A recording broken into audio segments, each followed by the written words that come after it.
श्री शिव के द्वारा गोलोक धाम में श्री विष्णु का गोपेश के पद पर अभिषेक, श्री राम द्वारा सती के मन का संदेह दूर करना, शिव द्वारा सती का मानसिक रूप से परित्याग। श्री राम बोले, देवी, प्राचीन काल में एक समय परम सृष्टा भगवान शंभु ने अपने परम धाम में विश्वकर्मा को बुलाकर उनके द्वारा अपनी गौशाला में एक विस्तृत तथा रमणीय भवन बनवाया और उसमें एक श्रेष्ठ सिंहासन का भी निर्माण कराया। उस सिंहासन पर भगवान शंकर ने विघ्न निवारणार्थ विश्वकर्मा द्वारा एक छत्र बनवाया जो बहुत ही दिव्य, सदा के लिए अद्भुत और परम उत्तम था। उसके बाद उन्होंने इंद्र आदि देवगणों, सिद्धों, गंधर्वों, नागों तथा संपूर्ण उपदेवों को भी शीघ्र वहां बुलवाया। समस्त वेदों, आगमों, ब्रह्मा जी के पुत्रों, मुनियों तथा अप्सराओं सहित अनेक प्रकार की वस्तुओं से युक्त समस्त देवियों को भी आमंत्रित किया। इनके अतिरिक्त देवताओं, ऋषियों, सिद्धों और नागों की मंगलकारिणी 16-16 कन्याओं को भी बुलवाया। हे मुनि, उन्होंने वीणा, मृदंग आदि नाना प्रकार के वाद्यों को बजवाकर सुंदर गीतों द्वारा महान उत्सव कराया।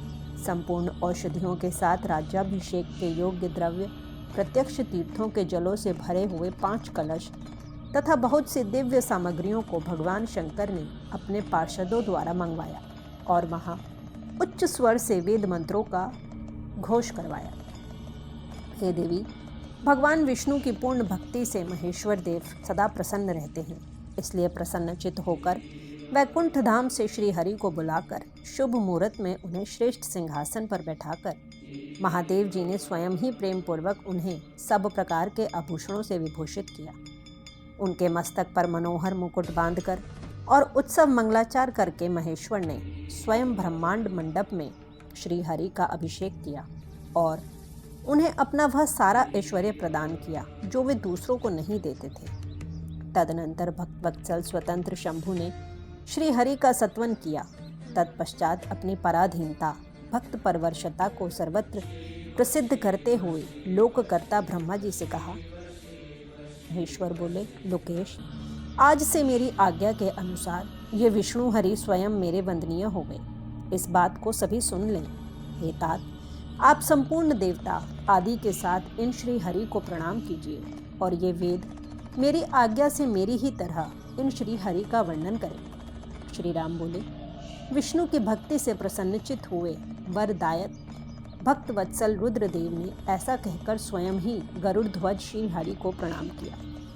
तदनंतर ब्रह्मा आदि देवताओं, अन्य सभी देवों, मुनियों और सिद्धों आदि ने भी उस समय श्री हरि की वंदना की। इसके बाद अत्यंत प्रसन्न हुए भक्त वत्सल महेश्वर ने देवताओं के समक्ष श्री हरि को महान वर प्रदान किए। महेश्वर बोले, हे हरे, आप मेरी आज्ञा से संपूर्ण लोकों के कर्ता, पालक, संहारक, धर्म अर्थ काम के दाता तथा अन्याय करने वालों को दंड देने वाले होंगे। आप महान बल पराक्रम से संपन्न, जगत पूज्य जगदीश्वर होंगे और कहीं कहीं मुझसे भी अजय होंगे। आप मुझसे मेरी दी हुई 3 प्रकार की ये शक्तियाँ ग्रहण करें। इच्छा आदि की सिद्धि, अनेक प्रकार की लीलाओं को प्रकट करने की शक्ति और तीनों लोकों में नित्य स्वतंत्र रहने की शक्ति। हे हरे, आपसे द्वेष करने वाले निश्चय ही मेरे द्वारा प्रयत्न पूर्वक दंडनीय होंगे। हे विष्णु, मैं आपके भक्तों को उत्तम मोक्ष प्रदान करूंगा। आप इस माया को भी ग्रहण करें जिसका निवारण करना देवता आदि के लिए भी कठिन है और जिससे मोहित होने पर यह विश्व जड़ रूप हो जाएगा। हरे, आप मेरी बाईं भुजा हैं और विधाता दाहिनी भुजा है। आप इन विधाता के भी उत्पादक और पालक होंगे। मेरे हृदय रूप जो रुद्र हैं वही मैं हूँ, इसमें संशय नहीं है। वे रुद्र आपके और ब्रह्मा आदि देवताओं के भी निश्चय ही पूज्य हैं। आप यहाँ रहकर अनेक प्रकार की लीलाएं करने वाले अपने विभिन्न अवतारों द्वारा विशेष रूप से संपूर्ण जगत का पालन करें। मेरे लोक में आपका यह परम वैभवशाली और अत्यंत उज्जवल स्थान गोलोक नाम से विख्यात होगा। हे हरे, भूतल पर जो आपके अवतार होंगे वे सबके रक्षक और मेरे भक्त होंगे। मैं उनका दर्शन करूंगा, वे मेरे वर से सदा प्रसन्न रहेंगे। श्री राम बोले, इस प्रकार श्री हरि को अपना अखंड ऐश्वर्य प्रदान कर उमापति भगवान हर स्वयं कैलाश पर्वत पर रहते हुए अपने पार्षदों के साथ स्वच्छंद क्रीड़ा करने लगे। तभी से भगवान लक्ष्मीपति ने गोपेश धारण कर लिया और वे गोप गोपी तथा गौओं के अधिपति होकर बड़ी प्रसन्नता के साथ वहां रहने लगे। वे विष्णु भी प्रसन्नचित्त होकर समस्त जगत की रक्षा करने लगे। वे शिव जी की आज्ञा से नाना प्रकार के अवतार धारण करके जगत का पालन करने लगे। इस समय वे श्री हरि भगवान शंकर की आज्ञा से 4 रूपों में अवतीर्ण हुए हैं। उनमें एक मैं राम हूँ और भरत, लक्ष्मण तथा शत्रुघ्न हैं। हे देवी, हे सती, मैं पिता की आज्ञा से सीता और लक्ष्मण के साथ वन में आया हूँ और भाग्यवश इस समय मैं दुखी हूँ। यहाँ किसी निशाचर ने मेरी पत्नी का हरण कर लिया है और मैं विरही होकर भाई के साथ वन में अपनी प्रिया की खोज कर रहा हूँ। हे सती, हे माता, जब आप दर्शन प्राप्त हो गया तब आपकी कृपा से सर्वथा मेरा कुशल ही होगा, इसमें संदेह नहीं है। हे देवी, आपका दर्शन मेरे लिए सीता प्राप्ति का वर स्वरूप होगा। आपकी कृपा से उस दुख देने वाले पापी राक्षस को मारकर मैं सीता को प्राप्त कर लूँगा, इसमें संदेह नहीं है। आज मेरा महान सौभाग्य है जो आप दोनों ने मुझ पर कृपा की। जिस पर आप दोनों दयाद्र हो जाएं, वह पुरुष धन्य और श्रेष्ठ है। इस प्रकार बहुत सी बातें कहकर कल्याणमयी सती देवी को प्रणाम करके रघुकुल शिरोमणि श्री राम उनकी आज्ञा से उस वन में विचरने लगे। पवित्र हृदय वाले राम की शिव भक्ति परायण तथा शिव प्रशंसा परक बात सुनकर सती मन ही मन बहुत प्रसन्न हुई। तदनंतर अपने कर्म को याद करके उनके मन में बड़ा शोक हुआ। उनकी अंग कांति फीकी पड़ गई और वे उदास होकर शिव जी के पास लौट आईं।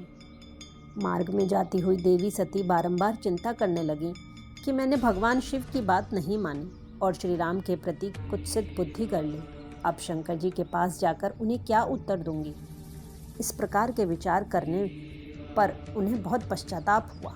शिव जी के पास जाकर उन सती ने उन्हें हृदय से प्रणाम किया। उनके मुख पर विषाद छा गया। वे शोक से व्याकुल और निस्तेज हो गई थीं। सती को दुखी देखकर भगवान हर ने उनका कुशल क्षेम पूछा और प्रेम पूर्वक कहा, तुमने किस प्रकार उनकी परीक्षा ली।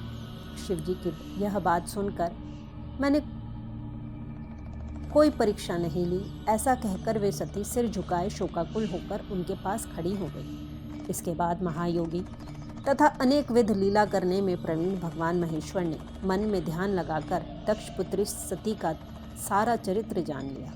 उन्हें अपनी इस प्रतिज्ञा का स्मरण हो आया जिससे हरि के विशेष आग्रह करने पर मर्यादा प्रतिपालक उन रुद्र ने विवाह के लिए देवताओं के द्वारा निवेदन किए जाने पर पूर्व में किया था।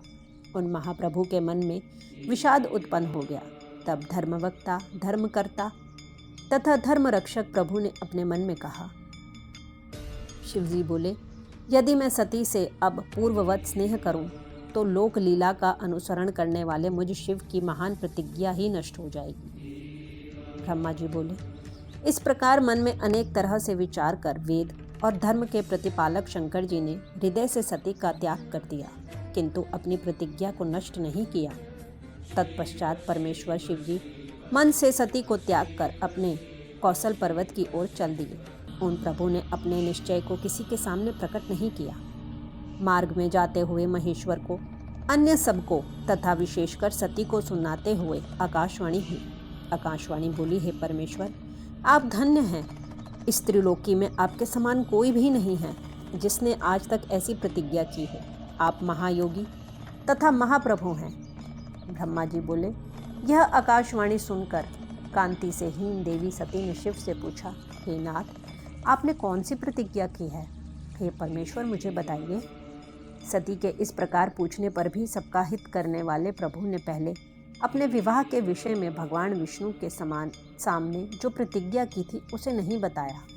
हे मुनि, उस समय सती अपने प्राण वल्लभ पति भगवान शिव का ध्यान करके प्रियतम के द्वारा अपने त्याग संबंधी समस्त कारण को जान गई। शंभु ने मेरा त्याग किया है। इस बात को जानकर दक्ष कन्या सती बार बार श्वास भरती हुई शीघ्र ही अत्यंत शोक में डूब गई, बारंबार सिसकने लगी। सती के मनोभाव को जानकर प्रभु शिव ने उनके लिए जो प्रतिज्ञा की थी उसे गुप्त ही रखा और वे दूसरी बहुत सी कथाएं कहने लगे। इस प्रकार नाना प्रकार की कथाएं कहते हुए वे सती के साथ कौशल पर कैलाश पर जा पहुँचे और श्रेष्ठ आसन पर स्थित हो समाधि लगाकर अपने स्वरूप का ध्यान करने लगे। सती अत्यंत व्याकुलचित होकर अपने धाम में रहने लगी। हे मुनि, शिवा और शिव के उस चरित्र को किसी ने नहीं जाना।